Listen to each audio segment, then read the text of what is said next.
We're on the side of the road, travel day. I don't know. It's kind of dangerous feeling. Yeah, so we'll see what it's going to do now. Okay. This has been fun. What did we do? All right, so that's one air/critter entry point that's right behind this that I just took care of.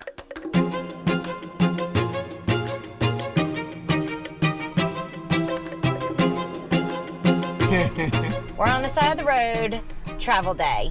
I'm Renee. I'm Greg. We're 2 miles to go. And it's super windy coming through South Dakota. And I was like, you know, it's so windy and I'm having to push so hard with the gas pedal that I'm going to angle my mirrors up and check my top. So I was sitting here reading, and my peripheral, I noticed, I was like, are you moving mirrors?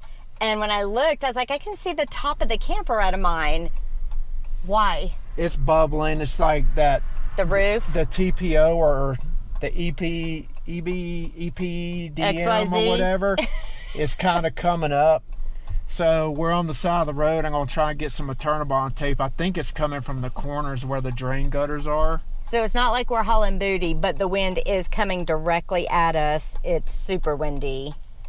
And if Greg pulls over and says there's a concern and he wants to go ahead and nail it now, even though we still have several hours to drive today.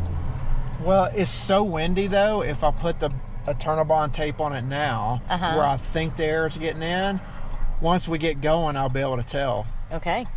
So that's what I'm going to do. All right, so I'm going to see safely how much I can video. So we're out here with the cows, and Greg sent me in to get the cutting board that he loves to use, found an X-Acto knife. Here, get that. Oh. Pull the lid off and just shake him off. These flat little, sorry I'm using y'all. Get off! Oh shoot. Okay guys. Did you get him? I got him. Or do you need to do that in the garage? Wait. No, I'm going up on the roof. I gotta go up on the roof. Do you need me to hand you anything? I don't know. It's kind of dangerous feeling. Seriously, Mr. Safety, if he has decided to pull over and take care of this now, then it's a concern to him. So I'm gonna see if I can get a better vantage point. Is the passenger side lifting also? Both sides are doing it. So can I ask why you're using black? Because I'm gonna have to come down here because I think it's getting in through here. Oh, right at the, like where the, where the gutter corner is, kind of. So we're gonna have to go 2 fingers. Are we crazy to be doing this right on the side of the highway? Maybe. But like I said, if he feels that much concern to address it right now versus at our stop, then we gotta do it. It's gotta be these corners. It's gotta be. We'll know once we get going down the road again. Damn, the wind blowing that thing over. Whew. Say a prayer for us. I don't want to lose my roof membrane. That's why we did this. That's why we did this. That is why we did this.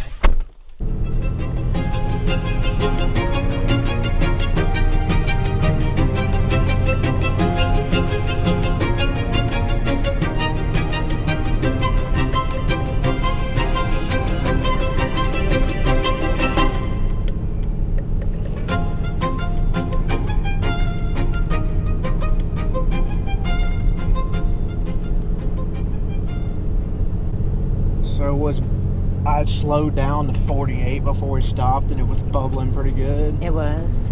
Yeah, so we'll see what it's going to do now. Okay. It's at 48 now. I don't see any. So what I thought I was seeing, then thought I wasn't seeing, I think I was seeing. Okay, that makes sense. And I don't, and I don't think I'm seeing it now. Get a sip of water, baby. It is hot out there. It is 89 degrees. We are about 2.5 hours north of North Platte, Nebraska. on Highway 83. Yep, that was it. Watch us get right up here and find like a better place to have pulled over. Oh, it's all right. It's a tough call. It is. Like I said, we're not even, not at this kind of busy highway at this speed, not even to use the bathroom in the camper. Woo. Stuff blowing across the road. Dude, it's windy. All right, so update. This one's bubbling up a little bit, but not as bad as it was. Actually, it's starting to come up again. Oh no! So there's a seepage of air in there that somewhere, because it's coming up again. A lot. Decent amount. Oh, crap. It's still getting it under there though. As much as before. Not quite as much, but I don't like it. All right, if you don't like it, I don't like it.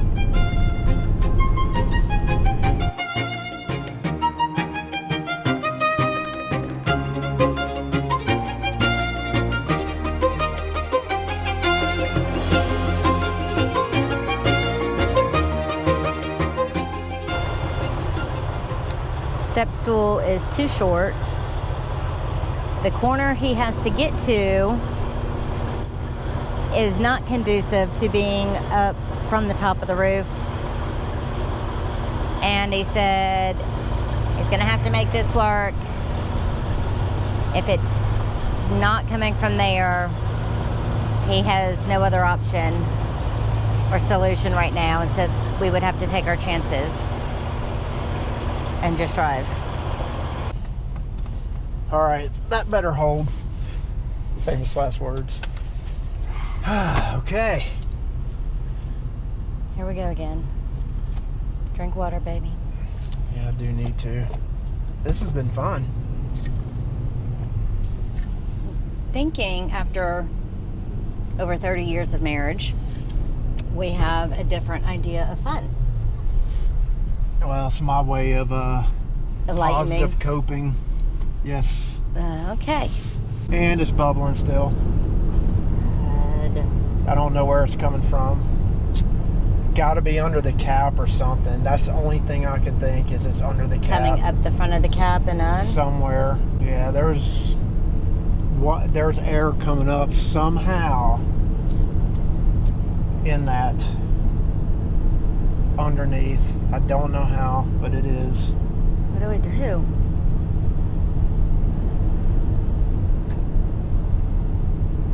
Oh no.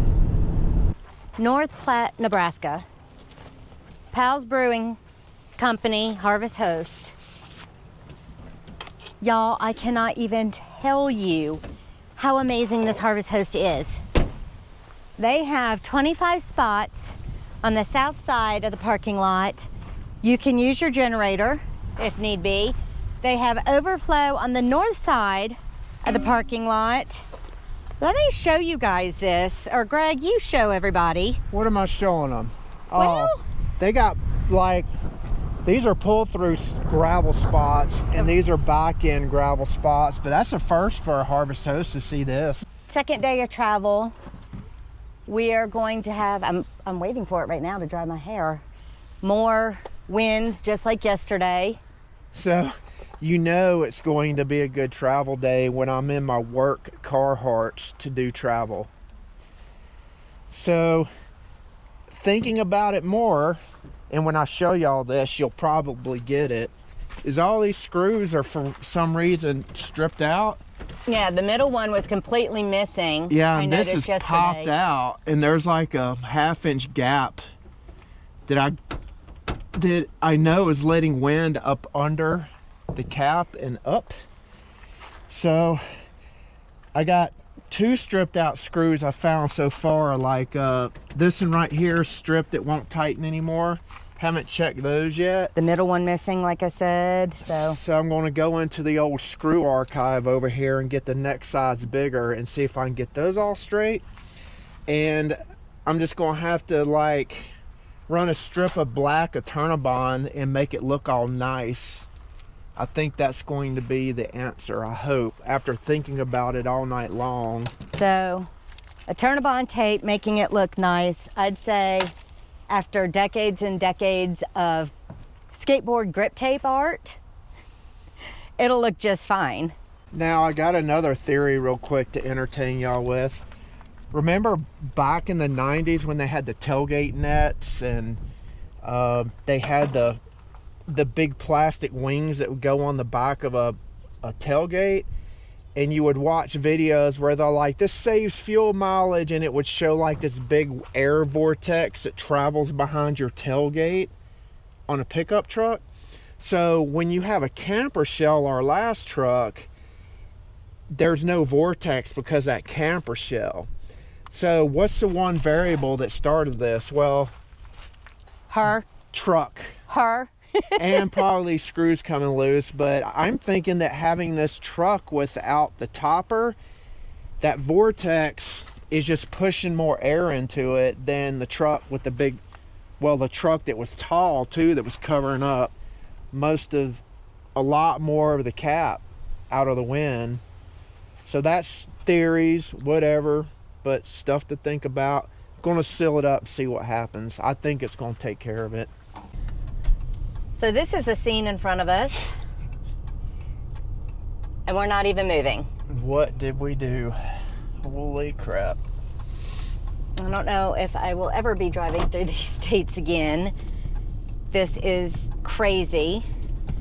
There's zero visibility. Yeah, I can't see nothing.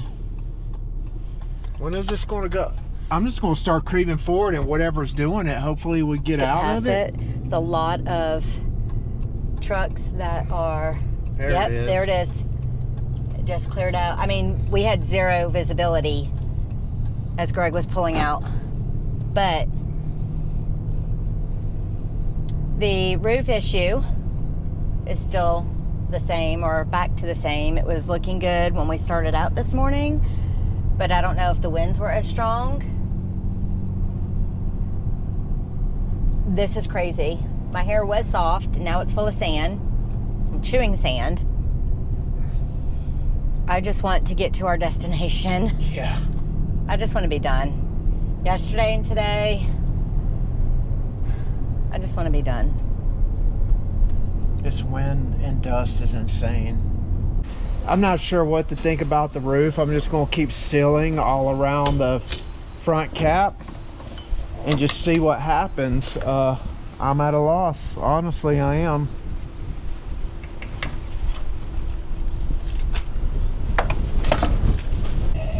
All right, so we made it to Dodge City, Kansas. It is still windy. The roof is still on. I'm completely over this wind. I've had the door slam on me, standing outside of it, getting stuff in and out of the truck like numerous times, and the camper door almost squashing my fingers.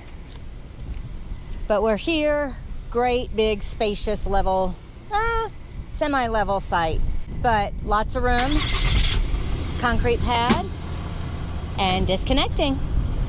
I'm not in a very good mood today. You're in a better mood than you were yesterday afternoon. Yeah, this roof bubbling thing is driving me crazy. I've been doing searches about it, and answers are all over the board, like COVID build, bad glue, air pressure, of course, under the cap, and that's what I'm following right now. But Definitely. so here's the thing about doing internet searches and trying to gather all the info. You'll have people on there that freak you out, and you know how you have that certain attitude of internet replier that's like, it's this, you need to do this, but it's like in the most severe terms, like, oh, that's roof failure due to bad glue used during COVID. You're going to have to pony up for $10,000 new roof. Like, they'll just boom, just like that, and that doesn't help, you know. Well, I wonder, when you have a 10-year roof warranty, and warranties are always difficult to fight, but we did do our entire edges with the Turnabond. Will that interfere if you want to try to do a warranty claim? I don't know. And then to put the same problematic stuff on, because something else that I read was in the late 2010s, 2019, 20, all along in there. The EPA, like, you know how the air quality gets tested in manufacturing facilities? Some people are saying that the air quality tested above safe thresholds when they were putting roof glue on. So the EPA forced RV manufacturers to go with the weaker, more environmentally friendly glue, and that is the glue that's not holding, that you see everybody complaining about now. So kind of reminds me of I found that interesting. Pesticides and how we've ended up with things like bed bugs in our country, and stuff doesn't kill things because of EPA levels. Everything needs to be balanced for sure. You can't go all the way one way or all the way the other way. So anyway, we're going off to check out some Dodge City things and take my mind off of all this stress of our RV literally not holding up. All right, y'all, so I'm a little bit disappointed, but it's my fault. So the scene in the movie National Lampoon's Vacation, where they're in Dodge City, where it's Audrey's ears get blown out with the guy behind the bar. Hey, yellow. I'm okay. I'm okay. The shotgun. Oh yeah. I thought that they actually filmed that here in Dodge City, and I was wrong. So now we're going to see the biggest cow in Dodge City. Right over here, the bull. Yeah, oh, I'm sorry, the biggest bull in Dodge City. So yeah, that scene was actually filmed in the studios in California. So. Oh, this is the bull right here? This is not as big as I thought. Okay. Why does everything look bigger? Well, I'm glad they got a fence around him, because I'd try and get on top of him for a pic. Actually, you almost could off the fence. Climb the fence like you're rodeo dude. Yeah. So it looks like they're doing a ton of construction and restoration. There's the infamous bull from Dodge City. So other than the giant bull, which isn't as giant as we thought, this is what we really wanted to see. The old Western town fronts. And as we came around, once we spotted it, we realized to gain access, it's still windy here. To gain access, you have to go through the museum. To go through the museum is $20 per adult. And it's not that huge. And plus it's about to close. So me being a plaque reader of like every information plaque I'm gonna read it, I would have never hit my threshold. My value point with it. Yeah, so Greg is, if he were going to go in for $40 for the both of us, it's kind of like a buffet. Greg's gonna get his money's worth. But I love trains, and check out what's free over here. Bam! We're going to do a train. I love trains. So Boot Hill Museum, did we make a rash decision? Is it worth that much money to go in the museum and then get to the Old Town storefront stuff? It looks like $10 to me, in all honesty. And I get it. There's not a lot here. Maybe that's part of the town's revenue income. generation, yeah. I mean, they're redoing a lot of the downtown, the streets and everything, trying to make it more appealing. So ultimately, poor Kansas. I can see why nobody really stops and stays. And we wanted to map it off. And thankfully, coming through Dodge City, which is where everybody says you actually want to stop, coming through Dodge City was literally en route to where we're going next. So we paid a nice price to get here, though. Well, we did, with the wind headstrong in. Just white knuckling the whole time because you're not sure if your RV is going to blow off the road. But that's part of the rest of the story. Yeah. So train time.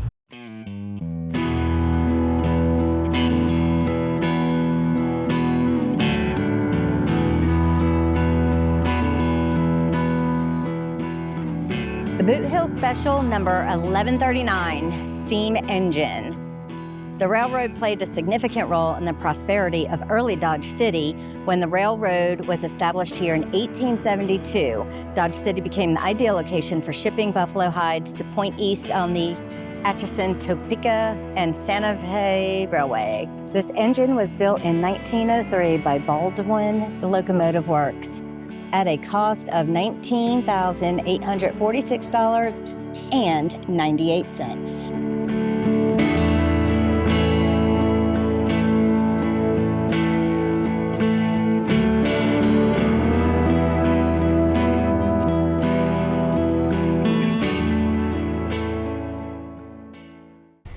All right, for next up on this whole escapade of the bubbling roof, I'm just going to continue to seal more, and that entails a little bit under here so you can get a good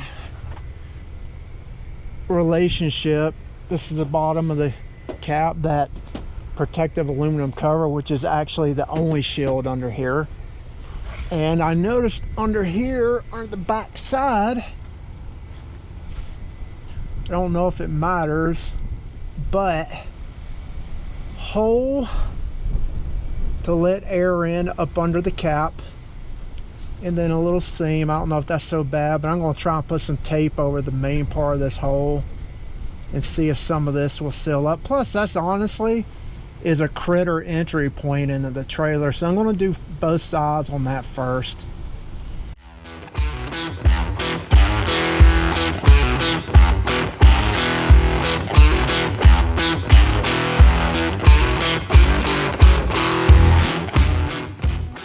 All right, so that's one air / critter entry point that's right behind this that I just took care of. So now we're going to go to the thing I suspected all along, and that would be the seam gap. Let me see if I can get y'all up under here real quick with me. I don't know if y'all can see that. Let me go to the other side, hang on. So my big concern, my whole concern the whole time is when you think about how air hits the trailer, there's the nose of the trailer. You think about everything that can be hitting it, and especially all the air that can be hitting it, like on a flat surface, it really causes air movement. And I keep going back to this whole metal piece right here, and there was 2 seams or gaps under here, and I took care of the first one with the Turnabond tape that was closest, but now there's a last gap, and I don't know if you can see it, but the first gap is right here where the sheet metal meets this cross member. The second gap is where the cross member meets this metal piece, and it's about an 1/8 inch to a 1/4 inch the whole way. So we're gonna load up the old caulk gun on some urethane black and see if we can seal it up. Lock and load, my friends.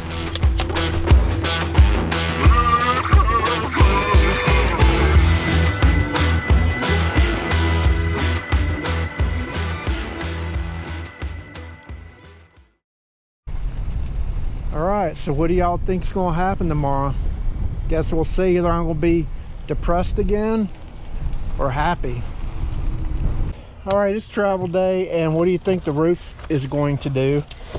Well, because we aren't going to have the winds we're previously driving into, I think it's going to be fine, which is a little bit annoying because then what you did yesterday, you can't solidly test it, I guess.